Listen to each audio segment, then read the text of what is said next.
In this tutorial, I'm going to show you the sky replacement feature in Photoshop. This was added in late 2020, so anyone that has that version or newer will have this.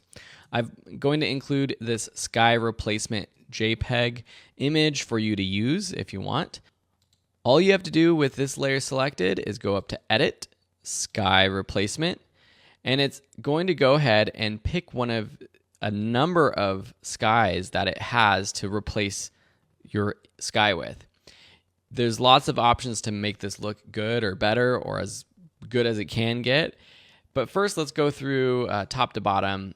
At the beginning, you have this sky option where you can actually pick and choose the sky that you want to use. So something like this might be a little bit better than what it automatically picked, which was sort of a sunset photo. This looks a little bit more natural, but also a little bit more dynamic than what I had previously. So if I turn off the preview, you can see the clouds there. Actually, not bad, but this one a little bit more dynamic.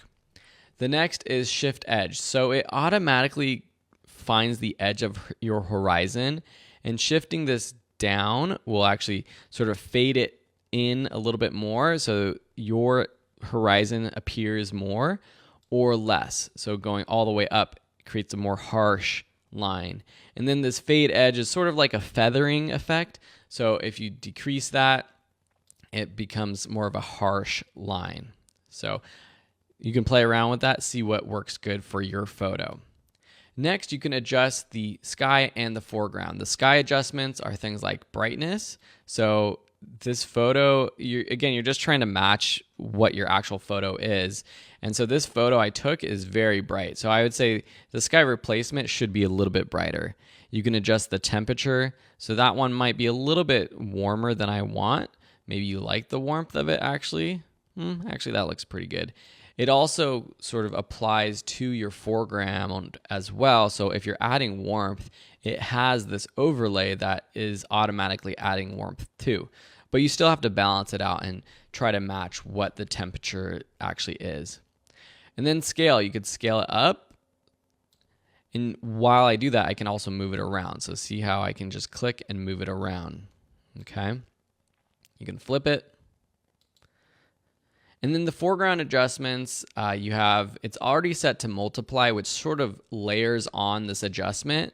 You can change this to see what your liking is, but I think multiply will work for most people that are using a bright image, and it just depends on what your subject is or the foreground is.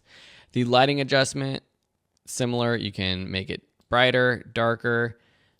Color adjustment, same thing. A little cooler, a little warmer, a little green versus magenta. The last thing I want to mention, these are just some other tools that you have. Just the zoom tool to literally just zoom in with the Option key or Alt. If you're on a PC, you could zoom out. The hand tool just moves around your canvas. And then this brush tool. This sky brush tool extends or reduces the sky area. So if I press plus, actually, let's undo that.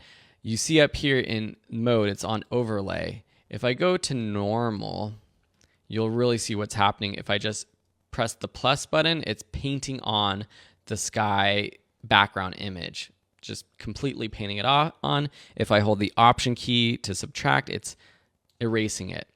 You can drop the opacity of the brush if you want to brush it on a little bit more gently, like layering it. Or you can keep it on the overlay option that it was on originally.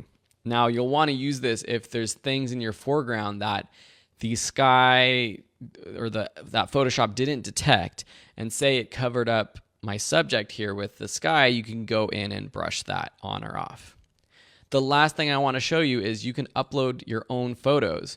So if you go open your sky menu, click the plus button, and then if you have another image, say this one of the sky that I took, we can choose that, and you can see what that looks like here. Okay, so that one doesn't look as good.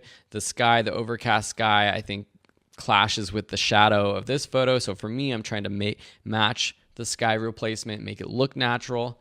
And once you're done, you just click OK, and it adds all of these adjustments that we've just made plus the image to this sky replacement group.